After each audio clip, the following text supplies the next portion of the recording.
يا أيها الناس قد جاءتكم موعظة من ربكم وشفاء لما في الصدور وهدى ورحمة للمؤمنين. قل بفضل الله وبرحمته فبذلك فليفرحوا هو خير مما يجمعون. نحمده ونصلي على رسوله الكريم اما بعد فاعوذ بالله السميع العليم من الشيطان الرجيم بسم الله الرحمن الرحيم رب اشرح لي صدري ويسر لي امري واحلل عقدة من لساني يفقهوا قولي رب يسر ولا تعسر وتمم بالخير۔ آج ہم الحمدللہ سورہ ابراہیم مکمل کر لیں گے۔ 38 سے 52 تک آیات ہیں۔ بسم اللہ الرحمن الرحیم۔ ربنا، اے ہمارے رب، انکا، بے شک تو، تعلم، تو جانتا ہے، ما، جو کچھ، نخفی، ہم چھپاتے ہیں، وما نعلن، اور جو ہم ظاہر کرتے ہیں، وما یخفا، اور نہیں چھپتی، علی اللہ، اوپر اللہ کے، من شیئن، کوئی چیز، فی الارض، زمین میں، ولا فی السماء، اور نہ آسمان میں۔ الحمدللہ، تمام تعریف اللہ کے لیے ہے، الذی، جس نے، وہبا، عطا کیے، بخشے، دیے۔ حضرت ابراہیم علیہ السلام فرما رہے ہیں، تو یہ وہبا کا لفظ ہم نے اس ایک دعا میں بھی آتا ہے، ربی حب لی من لدنک ذریۃ طیبۃ۔ تو حب لی کا مطلب ہوتا ہے عطا کرنا۔ تو ابراہیم علیہ السلام فرما رہے ہیں وہب لی، عطا کیے مجھے، علل کبری، بڑھاپے کے باوجود، اسماعیل و اسحاق، اسماعیل علیہ السلام اور اسحاق علیہ السلام۔ ان ربی، بے شک میرا رب، لسمیع الدعا، خوب سننے والا ہے دعاؤں کا۔ یعنی اللہ وہ ہستی ہے جس نے مجھے بڑھاپے کے باوجود اسماعیل اور اسحاق علیہ السلام جیسے بیٹے عطا کی۔ جب حضرت اسماعیل پیدا ہوئے تو حضرت ابراہیم علیہ السلام کی عمر 81 برس تھی، اور پھر اس کے کئی سال بعد حضرت اسحاق علیہ السلام پیدا ہوئے۔ یعنی یقیناً میرا رب دعاؤں کا سننے والا ہے۔ پھر اس کے بعد وہ جو دعا کرتے ہیں یہ بہت مشہور و معروف ہے، ہم سب نماز میں ہر روز یہ دعا مانگتے ہیں، یہ ابراہیم علیہ السلام ہی کی دعا ہے۔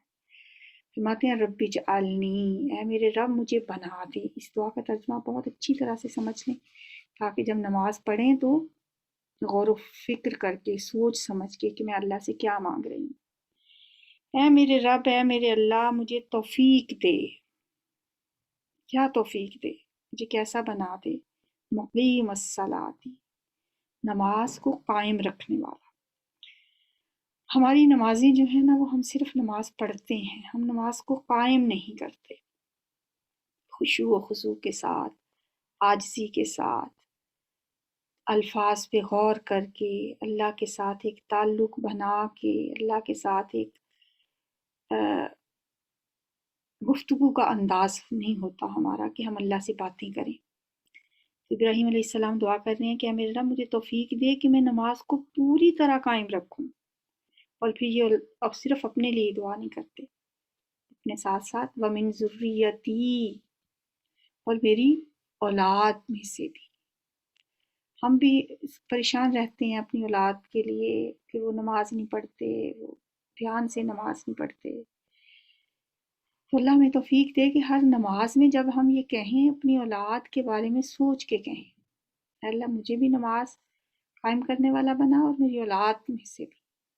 ربنا، اے ہمارے رب۔ اب ابراہیم علیہ السلام من ذریتی کہہ رہے ہیں کہ میری اولاد میں سے بھی وہ لوگ جو میرے رستے پہ چلیں گے وہی نماز قائم کرنے والے بنیں گے۔ ربنا اے ہمارے رب وتقبل دعا، اور تو قبول فرما لے میری دعا کو۔ ربنا اغفر لی، اے ہمارے رب مجھے بخش دے، ولوالدیہ، اور میرے ماں باپ کو بھی بخش دے، وللمؤمنین، اور تمام مومنوں کو، یوم، جس دن، یقوم الحساب، حساب قائم ہوگا۔ اس دعا میں اپنی اولاد کے لیے، اپنی ماں باپ کے لیے، اور پورے مومن مرد و عورتوں کے لیے دعا مانگی گئی ہے۔ ہو سکتا ہے حضرت ابراہیم علیہ السلام نے یہ دعا اس وقت کی ہو جب کہ ابھی ان پر اپنے باپ کا اللہ کا دشمن ہونا واضح نہ ہوا ہو۔ جب انہیں پتہ چل گیا کہ میرا باپ اللہ کا دشمن ہے، تو پھر اس کے بعد اللہ نے بھی ماں باپ کے لیے، چاہے وہ ماں باپ ہیں یا رشتہ دار ہیں، مشرکین کے لیے دعا کرنے سے منع فرما دیا تھا۔ تو ابراہیم علیہ السلام نے بھی اس کے بعد اظہار برات کر دیا تھا، کیونکہ غیر مسلموں کے لیے، مشرکوں کے لیے دعا کرنے کی اجازت نہیں ہے۔ تو یہ تو ہم سب اپنے ماں باپ کے لیے اس میں دعا مانگتے ہیں، اور یہ دعا سب سے پہلے حضرت ابراہیم علیہ السلام نے مانگی تھی۔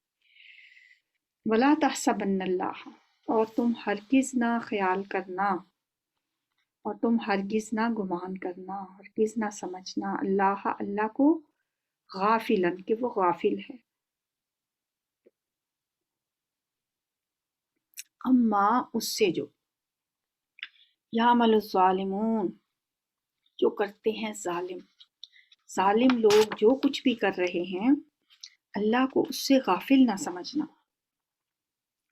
انما، بے شک، صرف، یؤخرہم، وہ انہیں مہلت دے رہا ہے، لیوم، اس دن کے لیے، تشخص فیہ الابصار، کہ پھٹی کی پھٹی رہ جائیں گی اس میں آنکھیں۔ قیامت کے دن، جس دن دل اڑے ہوئے ہوں گے، جس دن آنکھیں پھٹی ہوئی ہوں گی، اس دن تک اللہ تعالیٰ تمہیں مہلت دے رہا ہے۔ تشخص، کہ پھٹی کی پھٹی رہ جائیں گی، فی، اس میں، الابصار، آنکھیں۔ یہاں سے اب قیامت کا منظر، محشر کا منظر بیان کیا جا رہا ہے کہ وہ دن کیسا ہوگا، کہ اللہ نے اس دن تک کے لیے مہلت دی ہوئی ہے۔ یہ نہ سمجھیں کہ ظالم اگر اپنے ظلم میں آگے بڑھتے جا رہے ہیں تو اللہ تعالیٰ ان سے غافل ہو گیا، نہیں، اللہ نے انہیں مہلت دی ہے۔ وَيَمُدُّهُمْ فِي طُغْيَانِهِمْ يَعْمَهُونَ، انہیں مہلت دیتا ہے اپنی سرکشی میں سرگرداں پھرنے کی۔ مہطعین، اس حال میں کہ دوڑتے ہوئے ہوں گے، وہ دوڑ رہے ہوں گے محشر کی طرف۔ مقنعی، اٹھائے ہوئے ہوں گے، رؤوسہم، اپنے سروں کو۔ مہطعین، دوڑتے ہوں گے، مقنعی، اٹھائے ہوئے ہوں گے، رؤوسہم، اپنے سروں کو۔ لا یرتد، نہیں لوٹے گی، الیہم، ان کی طرف، طرفہم، ان کی نگاہ، وافئدتہم، اور ان کے دل، ہواء، خالی ہوں گے، عقل و شعور سے خالی ہوں گے، دل ان کے اڑے ہوئے ہوں گے۔ وہ دوڑتے ہوں گے محشر کی طرف اپنے سروں کو اوپر اٹھائے ہوئے، ان کی نگاہ ان کی طرف نہیں لوٹے گی، خوف اور دہشت کے سبب نظریں ایک جگہ جم کر رہ جائیں گی، وہ ادھر ادھر حرکت کرنا بھی بھول جائیں گے۔ میدان محشر میں لوگوں کی کیفیت ایسی ہوگی کہ ان کے دل عقل و شعور سے خالی ہوں گے۔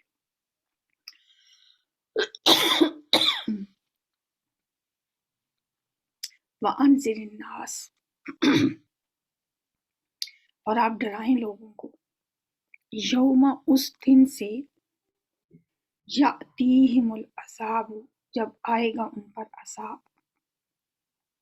یہاں پہ نبی صلی اللہ علیہ وسلم سے خطاب ہے، آپ سے کہا جا رہا ہے کہ نبی صلی اللہ علیہ وسلم آپ خبردار کر دیں لوگوں کو اس دن سے جب ان پہ عذاب آئے گا۔ انذر، ڈرانا، ایک جگہ پہ فرمایا نا، جب شروع میں آپ ابھی خفیہ تبلیغ جب کیا کرتے تھے تو اللہ تعالیٰ نے فرمایا تھا وَأَنذِرْ عَشِيرَتَكَ الْأَقْرَبِينَ، اپنے قریبی رشتہ داروں کو ڈرائیں، اور یہاں پوری انسانیت کو ڈرانے کے لیے کہا جائے وَأَنذِرِ النَّاسَ، اب لوگوں کو ڈرائیں اس دن سے یَأْتِيهِمُ الْعَذَابُ، کہ جب آئے گا ان پر عذاب، فَيَقُولُ الَّذِينَ، تو کہیں گے وہ لوگ، ظَلَمُوا، جنہوں نے ظلم کیا، ربنا، اے ہمارے رب، اخرنا، ہمیں مہلت دے دے، الی اجل قریب، ایک قریب مدت تک، یا اللہ تھوڑے وقت کے لیے ہمیں اور مہلت دے دے، ہمیں اور وقت دے دے، نجب دعوتک، ہم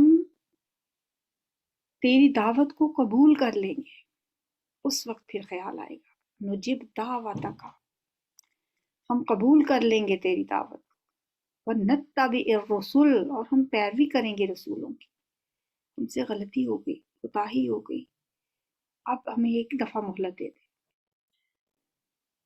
اللہ فرمائیں گے اولم تکونوا اقسمتم من قبل، اور کیا نہیں تم نے قسمیں کھائی تھیں اس سے پہلے، ما لکم من زوال، کہ نہیں تمہارے لیے کوئی زوال، کیا تم وہی لوگ نہیں ہو جو پہلے قسمیں کھا کھا کے کہا کرتے تھے کہ تمہیں کوئی زوال نہیں آئے گا، ہمارا اقتدار، ہماری یہ شان، ہماری یہ جاگیریں، ہماری یہ دولت، یہ گھر، یہ گاڑیاں، یہ سب ہماری بڑی اپنی محنت کی کمائی ہے، یہ بڑی سوچی سمجھی منصوبہ بندی کا نتیجہ ہے، یہ کیسے، ان کو کیسے زوال آ سکتا ہے؟ ہم تو بڑے عقل مند ہیں، ہم تو بڑے ہم نے بڑی پلاننگ کی ہے ہر چیز کی، انہیں کوئی زوال نہیں۔ آپ نے دیکھا نہیں وہ کون ہے، کوئی ایک سنگر تھا جو بہت مشہور بھی تھا، وہ کہتے ہیں کہ اس نے بڑی منصوبہ بندی کی ہوئی تھی اپنے کہ مجھے جرمز نہ لگیں، کمرہ ایسا بنایا ہوا تھا جو کسی سے ہاتھ نہیں ملاتا تھا، اور ڈاکٹرز کی بڑی ٹیمیں رکھی ہوئی تھیں اس نے کہ میں مقابلہ کر لوں گا، وہ 50 سال کی عمر کو بھی نہیں پہنچا۔ یہ تو انسانوں کی تدبیریں ہیں، یہ انسانوں کی کوششیں ہیں۔ اللہ فرماتے ہیں تم مہلتیں مانگتے ہو، کیا تم وہی لوگ نہیں ہو جو قسمیں کھا کھا کے کہتے تھے ما لکم من زوال، تمہارے لیے کوئی زوال نہیں ہے، وَسَكَنْتُمْ فِي مَسَاكِنِ الَّذِينَ ظَلَمُوا أَنفُسَهُمْ، اور تم آباد رہے ان لوگوں کے گھروں میں، ساکن یسکنو، رہنا، سکونت اختیار کرنا، آباد رہنا، اور تم آباد رہے فی مساکن الذین، ان لوگوں کے گھروں میں، کن لوگوں کے گھروں میں، ظلموا انفسہم، جنہوں نے اپنی جانوں پہ ظلم کیا، وتبین لکم، اور خوب واضح ہو گیا تمہارے لیے، کیف فعلنا بہم، کہ کیا سلوک کیا ہم نے ان کے ساتھ، کیفا کیسا، فعلنا کیا ہم نے بہم ان کے ساتھ، وضربنا، اور ہم نے بیان کر دی لکم الامثال، تمہارے لیے مثالیں،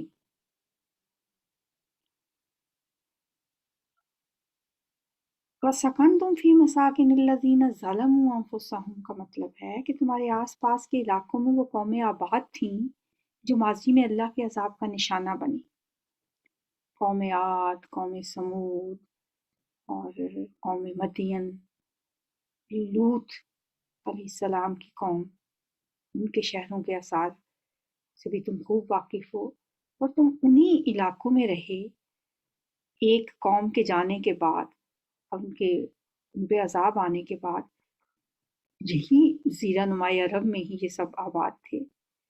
قوم سمود کے مسکن بھی تمہیں عبرت کی دعوت دیتے ہیں، قوم مدین کا علاقہ بھی تم سے کچھ دور نہیں، کیا تم نے دیکھا نہیں ان لوگوں کو جنہوں نے اپنی جانوں پہ ظلم کیا تھا؟ ان کے حالات سے پوری طرح کھول کر اللہ نے ان کے واقعات تمہیں سنا دیے ہیں۔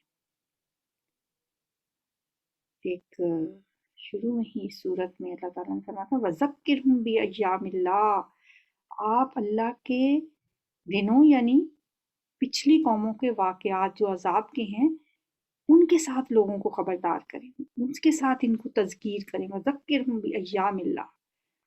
تو کیسے کیسے کھول کے اللہ تعالیٰ نے تمہیں وہ ساری کہانیاں، وہ سارے واقعات، وہ سارے قصص سنائے ہیں. وَضَرَبْنَا لَكُمُ الْأَمْثَالَ وَقَدْ مَكَرُوا مَكْرَهُمْ، اور یقیناً انہوں نے تدبیر کی اپنی تدبیر. وَعِندَ اللَّهِ مَكْرُهُمْ، اور اللہ کے پاس ہے مکرہم ان کی تدبیر، یعنی اللہ کو پتہ ہے ان کی تدبیر. وَإِن كَانَ مَكْرُهُمْ، اور نہیں تھی ان کی تدبیر، لِتَزُولَ مِنْهُ الْجِبَالُ، کہ ٹل جائیں اس سے پہاڑ. قریش مکہ سے کہا جا رہا ہے کہ جس طرح آج تم ہمارے نبی کے خلاف اپنی چالیں چل رہے ہو، اسی طرح تم سے پہلے والے لوگوں نے بھی کچھ کمی نہیں کی تھی. جہاں تک ان کا بس چلا انہوں نے اپنی چالیں چلی تھیں. قوم نوح، قوم ہود، قوم صالح، قوم لوط علیہ السلام، ان کے سرداروں نے اپنے رسولوں کے خلاف جو جو کچھ کیا اور جو کچھ کہا اس کی تفصیلات ہم تمہیں بتا چکے ہیں. قوم شعیب کے سرداروں کی مجبوری کا ذکر بھی ہم کر چکے ہیں کہ تم لوگوں کی مجبوری سے ملتی جلتی تھی. یعنی ان کا بیچارگی سے یہ کہنا کہ اگر تمہارا قبیلہ تمہاری پشت پر نہ ہوتا تو ہم اب تک تمہیں سنسار کر چکے ہوتے. اہل مکہ بھی تو یہی کہتے تھے نا. اہل مکہ بھی نبی صلی اللہ علیہ وسلم کو کس وجہ سے برداشت کر رہے تھے؟ آپ کے خاندان کی وجہ سے. تو اللہ تعالیٰ فرما رہے ہیں ہمارے لیے اور ہمارے نبی کے لیے تمہاری یہ چالیں، یہ سازشیں، یہ مکر اور یہ تمہارا جو بھی تم ریشہ دوانیاں کرتے ہو، یہ کوئی نئی بات نہیں ہے. تم اپنی پچھلی قوموں کے واقعات کے آئینے میں اپنے مستقبل اور انجام کی اگر جھلک دیکھنا چاہو تو صاف دیکھ سکتے ہو. تم اندازہ کر سکتے ہو کہ تم سے پہلے ان مشرکین کی چالیں کس حد تک کامیاب ہوں. کیا تم نے یہ نہیں دیکھا کہ ہر بار حق و باطل کی کشمکش کا نتیجہ کیا نکلا؟ وَعِندَ اللَّهِ مَكْرُهُمْ، اور اللہ ہی کے قبضہ قدرت میں ہیں ان کی تمام چالیں. اور ان کی چالیں ایسی تو نہ تھیں کہ ان سے پہاڑ ٹل جاتے. اللہ ان کی تمام چالوں کو جانتا ہے، اور یہ ممکن نہیں تھا کہ اللہ کی مرضی کے خلاف ان کا کوئی منصوبہ کامیاب ہوتا. بہرحال ان کی چالیں اللہ کے مقابلے میں کچھ ایسی نہیں تھیں کہ اس سے پہاڑ ٹل جاتے. لیکن بعض مفسرین نے ان کانا میں یہ بھی ترجمہ کیا ہے کہ بے شک تھیں ان کی چالیں ایسی کہ اس سے پہاڑ ٹل جاتے. یعنی دونوں طرح سے اس کا مفہوم لیا گیا، کیونکہ اگر پہاڑ یہ والا اس کا ترجمہ ایسے کیا جائے نا کہ ان کی چالیں ایسی تھیں کہ اس سے پہاڑ ٹل جاتے، یقیناً ان کے مکر اتنے بڑے تھے کہ پہاڑ بھی اپنی جگہ سے ٹل جاتے. یہ تو اللہ ہی ہے جس نے ان کی چالوں کو کامیاب نہیں ہونے دیا، ورنہ مشرکین کے شرک اور ان کی جو بھی آپ کے خلاف وہ منصوبے بناتے تھے وہ تو ایسے تھے کہ اس سے پہاڑ ٹل جاتے. ایک جگہ اور جگہ پہ ابھی اللہ تعالیٰ فرماتے ہیں نا تَقَادُ السَّمَاوَاتُ يَتَفَطَّرْنَ مِنْهُ وَتَنشَقُّ الْأَرْضُ وَتَخِرُّ الْجِبَالُ هَدًّا أَن دَعَوْا لِلرَّحْمَنِ وَلَدًا. سورہ مریم میں ہے قریب ہے کہ آسمان پھٹ پڑیں اور زمین شک ہو جائے اور پہاڑ ریزہ ریزہ ہو جائیں اس بات پر کہ انہوں نے کہا اللہ رحمان کی اولاد ہے. یعنی ان کی ایسی باتوں سے ہو سکتا ہے کہ پہاڑ ٹل جائیں. ایک جگہ پہ اس طرح سے بھی ہے. بہرحال زیادہ تر مفسرین کا یہی خیال ہے کہ اس کا مطلب ایسے ہی ہے کہ ان کی چالیں ایسی نہ تھیں کہ اس سے پہاڑ ٹل جاتے. فَلَا تَحْسَبَنَّ اللَّهَ مُخْلِفَ وَعْدِهِ رُسُلَهُ، پس نہ آپ گمان کریں کہ اللہ مخلفہ خلاف کرنے والا ہے وعدہ اپنے وعدے کو، رسولہ اپنے رسولوں سے. ان اللہ بے شک اللہ تعالی عزیز ذو انتقام، نہایت غالب انتقام لینے والا ہے. یہاں پر رسول کی بجائے جمع کا صیغہ رسل استعمال ہوا ہے، یعنی تمام رسولوں کے ساتھ اللہ کا یہ وعدہ رہا ہے کہ تمہاری مدد کی جائے گی. آپ ہرگز نہ خیال کریں کہ اللہ اپنے رسولوں سے اپنے وعدے کے خلاف کرے گا. اللہ کا وعدہ رہا ہے رسولوں سے کہ آخری کامیابی تمہاری ہی ہوگی۔ سورہ مجادلہ میں آتا ہے کتب اللہ لأغلبن انا ورسلی، یعنی اللہ نے طے کیا ہوا ہے، لکھ کے رکھا ہوا ہے کہ میں اور میرے رسول غالب آ کر رہیں گے۔ ہاں درمیان میں کوئی تھوڑی بہت تکلیفیں تو آئیں گی، اونچ نیچ بھی ہوگی، آزمائشوں کا سامنا بھی کرنا پڑے گا، مگر فتح ہمیشہ اللہ کے گروپ کی ہوگی، حزب اللہ کی۔ مشکلیں تو آئیں گی، تکلیفیں بھی آئیں گی۔ اللہ نے فرمایا، ہم نے پڑھا پیچھے سورہ بقرہ میں، ام حسبتم ان تدخلوا الجنۃ ولما یأتکم مثل الذین خلوا من قبلکم مستهم البأساء والضراء وزلزلوا حتى يقول الرسول والذین آمنوا معه متى نصر اللہ الا ان نصر اللہ قریب۔ کیا تم سمجھتے ہو کہ یوں ہی جنت میں چلے جاؤ گے؟ اور ابھی تم کو پہلے لوگوں جیسی مشکلات تو پیش آئی ہی نہیں، ان کو تو بڑی بڑی سختیاں اور تکلیفیں پہنچی تھیں اور وہ ہلا ڈالے گئے تھے، یہاں تک کہ پیغمبر اور ان کے ساتھ جو مومنین تھے وہ پکار اٹھے کہ کب آئے گی اللہ کی مدد۔ خبردار ہو جاؤ، آگاہ ہو جاؤ، اللہ کی مدد قریب ہی ہے۔ بہرحال اللہ کا اپنے رسولوں سے پکا وعدہ ہے کہ حق و باطل کی اس کشمکش میں بالآخر فتح انہی کی ہوگی، اور انہیں جھٹلانے والوں کو ان کے سامنے سزا دی جائے گی۔ یہ ساری باتیں تفصیل سے قرآن میں بیان کی جا چکی ہیں تاکہ لوگوں کو اس میں کوئی شک نہ رہے۔ ان اللہ عزیز ذو انتقام، بے شک اللہ تعالیٰ نہایت غالب، ذو انتقام، انتقام لینے والا ہے۔ یوم تبدل الارض، جس دن بدل دی جائے گی یہ زمین، غیر الارضی، اس زمین کے علاوہ، غیر سوائے الارضی، اس زمین کے، والسماوات، اور آسمان بھی، زمین و آسمان بدل دیے جائیں گے، پھر قیامت کا نقشہ ہے یہ۔ وبرزوا، اور وہ پیش ہوں گے، للہ، اللہ کے سامنے، الواحد القہار، جو اکیلا اور بڑا زبردست ہے۔ فَتَرَى الْمُجْرِمِينَ، اور آپ دیکھیں گے مجرموں کو، یومئذ، اس دن، مقرنین، وہ جکڑے ہوئے ہوں گے، فی الاسواد، زنجیروں میں۔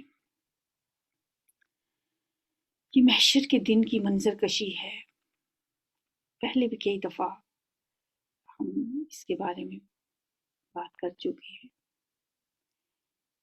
ایسے لگتا ہے کہ محشر کا یہ میدان جو ہے وہ اسی زمین کو بنایا جائے گا، اور اس کے لیے زمین کی شکل میں کچھ تبدیلی کر دی جائے گی، جیسا کہ یہاں فرمایا جا رہا ہے کہ بدل دی جائے گی۔ یوم تبدل الارض غیر الارض والسماوات، یہ زمین و آسمان جو ہے نا یہ بدل دیے جائیں گے۔ سورہ فجر میں ہم پڑھتے ہیں کیا، اذا دکت الارض دکا دکا، جب زمین کوٹ کوٹ کے ہموار کر دی جائے گی۔ پھر سورہ انشقاق میں آتا ہے وَإِذَا الْأَرْضُ مُدَّتْ، جب زمین کو کھینچا جائے گا، مدت، لمبا کر دیا جائے گا، کھینچ دیا جائے گا۔ تو ان ساری آیتوں کو اگر ملا کے دیکھیں تو ایسا محسوس ہوتا ہے کہ زمین کے نشیب و فراز کو ختم کر کے اسے ہموار کر دیا جائے گا، اور وسیع بھی ہو جائے گی، ایک بہت بڑے میدان کی شکل اس کو اختیار کر لے گی۔ جب زمین ہموار ہوگی، پہاڑ ریزہ ریزہ ہوں گے، اور زمین کے پچکنے سے اس کا سارا لاوا باہر آ جائے گا، سمندر بھاپ بن کر اڑ جائیں گے، پہاڑ ریزہ ریزہ ہو کے اس ساری جو زمین کے اپس اینڈ ڈاؤنز ہیں ان کو کور کر دیں گے، پہاڑ جو سمندروں کی گہرائی ہے، پہاڑ ظاہر ہے وہ ریزہ ریزہ ہو کے ان کے اندر آ جائیں گے۔ اس طرح پورا زمین جو ہے نا وہ ایک اسٹریٹ شکل اختیار کر لے، پورا آسمانی نظام جو ہے نا وہ ضروری طور پہ اللہ تعالیٰ جو اس میں تبدیلیاں کرنا چاہے گا اس میں رد و بدل کر دے گا۔ سورہ قیامت میں کیا آتا ہے، وَجُمِعَ الشَّمْسُ وَالْقَمَرُ، سورج اور چاند کو یکجا کر دیا جائے گا۔ زمین و آسمان اپنی صفات کے اعتبار سے بدل جائے گی، یا ویسے ہی ذاتی طور پر یہ تبدیلی آئے گی، یہ اللہ ہی بہتر جانتا ہے۔ دونوں صورتیں ہو سکتی ہیں۔ بہرحال نہ یہ زمین ایسی رہے گی، نہ آسمان ایسا رہے گا۔ ایک حدیث میں آتا ہے حضور صلی اللہ علیہ وسلم نے فرمایا کہ قیامت والے دن لوگ سفید بھورے رنگ کی زمین پر اکٹھے ہوں گے جو میدے کی روٹی کی طرح سے ہوگی. اس میں کسی کا کوئی جھنڈا نہیں ہوگا، کوئی علامتی نشان نہیں ہوگا. حضرت عائشہ رضی اللہ تعالیٰ عنہ نے پوچھا یا رسول اللہ جب یہ زمین و آسمان بدل دیے جائیں گے تو پھر لوگ اس دن کہاں ہوں گے؟ آپ نے فرمایا صراط پر، یعنی پل صراط پر. ایک یہودی نے آپ سے سوال کیا تو آپ نے جواب دیا لوگ اس دن پل کے قریب اندھیرے میں ہوں گے. استغفر اللہ. اللہ تعالیٰ ہمیں اس دن کی سختیوں سے بچائے. اللہ تعالیٰ ہمیں پل صراط سے کامیابی کے ساتھ گزارے، اور اللہ تعالیٰ اس دن ہم پہ اپنا خاص فضل اور ایک خاص رحم کرے. اچھا ایک کتاب لکھی ہے کسی نے، the mechanics of the doomsday کے نام سے. یہ لکھتے ہیں کہ مطلب ایسی انہوں نے بہت سی باتیں لکھی ہیں. وہ کہتے ہیں کہ قیامت کا یہ مطلب ہرگز نہیں ہے کہ اس وقت پوری کائنات ختم ہو جائے گی، بلکہ یہ واقعہ صرف ہمارے نظام شمسی میں رونما ہوگا. جس طرح کائنات کے اندر کسی گلیکسی یا کسی گلیکسی کے کسی حصے کی توڑ پھوڑ ہوتی رہتی ہے، اسی طرح ایک وقت آئے گا جب ہمارا نظام شمسی تباہ ہوگا، اور وہ تباہ ہونے کے بعد کچھ اور شکل اختیار کر لے گا. ہماری زمین بھی چونکہ اسی نظام کا حصہ ہے، لہٰذا اس پر بھی ہر چیز تباہ ہو جائے گی اور یہی قیامت ہوگی. ان کے اللہ کا نظام تو اتنا بڑا ہے، اس کی کائنات اتنی بڑی ہے، وہ ایک عالم کا رب نہیں ہے. ہم ہر روز کیا پڑھتے ہیں؟ الحمدللہ رب العالمین. اس اللہ کی تعریف جو تمام جہانوں کا مالک ہے. تو اس میں سے ہمارا نظام شمسی جو ہے وہ تباہ ہوگا، جس کے اندر ہماری زمین بھی ہے. بہرحال یہ جو بھی اس کا خیال ہے ٹھیک بھی ہو سکتا ہے. وَبَارَزُوا لِلَّهِ، اور سب پیش ہوں گے اللہ کے سامنے، الواحد القہار، جو اکیلا بڑا زبردست ہے. یا اللہ اس دن اللہ کے سامنے جو پیشی ہے ہمیں ان لوگوں میں شامل کرنا جن کے بارے میں سورہ رحمان نے فرمایا ہے کہ وَلِمَنْ خَافَ مَقَامَ رَبِّهِ جَنَّتَانِ، جو اپنے رب کے سامنے کھڑا ہونے سے ڈر جاتے ہیں ان کے لیے 2 جنتیں ہیں. یا اللہ ہمیں ڈرنے والا بنا. وَتَرَى الْمُجْرِمِينَ، اور آپ دیکھیں گے مجرموں کو یومئذ اس دن مُقَرَّنِينَ فِي الْأَصْفَادِ، وہ جکڑے ہوئے ہوں گے زنجیروں میں.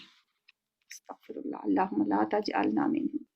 سرابیلہم من قطران، ان کی قمیضیں گندک کی ہوں گی. وَتَغْشَا وُجُوهَهُمُ النَّارُ، اور ڈھانپے ہوئے ہوگی ان کے چہروں کو آگ.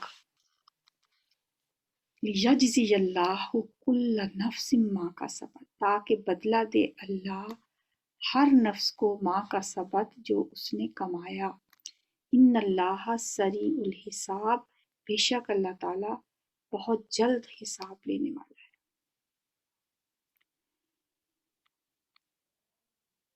بہت جلد حساب لینے والا ہے، اس کا مطلب یہ ہے کہ اللہ کو اتنے زیادہ لوگوں کا حساب لیتے ہوئے کوئی دیر نہیں لگے گی. ھذا بلاغ للناس، یہ پیغام ہے لوگوں کے لیے.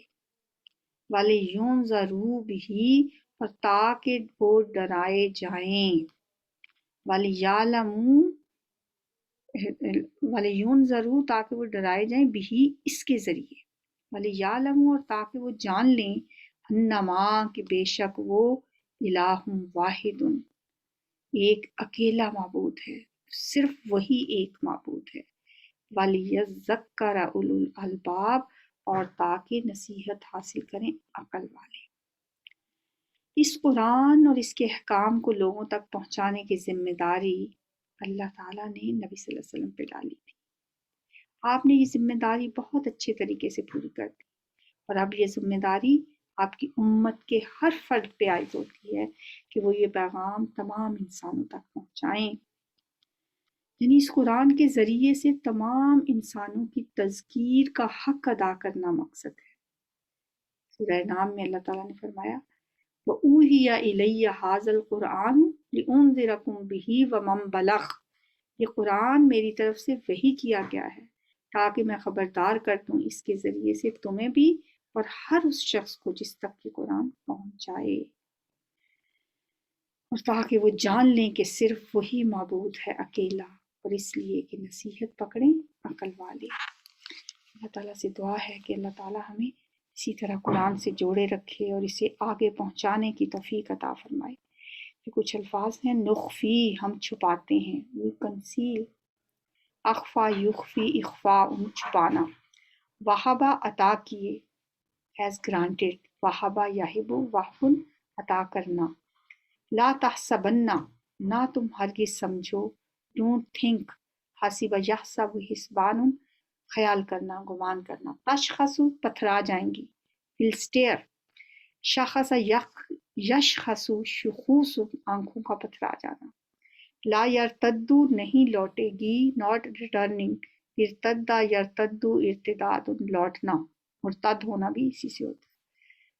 نجب ہم قبول کر لیں، we will answer، اجابہ یجیب اجابت قبول کر لینا، جواب دینا بھی ہوتا ہے۔ ضربنا بیان کر دی ہم نے، we put forth، ضربہ یضرب ضربن بیان کرنا بھی ہوتا ہے، مارنا بھی ہوتا ہے۔ بارزو وہ سامنے آ جائیں گے، they will come forth۔ بارزہ یبرز بروزن باہر نکلنا، سامنے آنا۔ چلیں تلاوت سنتے ہیں۔ ربنا إنك تعلم ما نخفي وما نعلن وما يخفى على الله من شيء في الأرض ولا في السماء الحمد لله الذي وهب لي على الكبر إسماعيل وإسحاق إن ربي لسميع الدعاء رب اجعلني مقيم الصلاة ومن ذريتي ربنا وتقبل دعاء ربنا اغفر لي ولوالدي وللمؤمنين يوم يقوم الحساب ولا تحسبن الله غافلا عما يعمل الظالمون إنما يؤخرهم ليوم تشخص فيه الأبصار مهطعين مقنعي رؤوسهم لا يرتد إليهم طرفهم وأفئدتهم هواء وأنذر الناس يوم يأتيهم العذاب فيقول الذين ظلموا ربنا أخرنا إلى أجل قريب نجب دعوتك ونتبع الرسل أولم تكونوا أقسمتم من قبل ما لكم من زوال وسكنتم في مساكن الذين ظلموا أنفسهم وتبين لكم كيف فعلنا بهم وضربنا لكم الأمثال وقد مكروا مكرهم وعند الله مكرهم وإن كان مكرهم لتزول منه الجبال فلا تحسبن الله مخلف وعده رسله إن الله عزيز ذو انتقام يوم تبدل الأرض غير الأرض والسماوات وبرزوا لله الواحد القهار وترى المجرمين يومئذ مقرنين في الأصفاد سرابيلهم من قطران وتغشى وجوههم النار ليجزي الله كل نفس ما كسبت إن الله سريع الحساب هذا بلاغ للناس ولينذروا به وليعلموا أنما هو إله واحد وليذكر أولو الألباب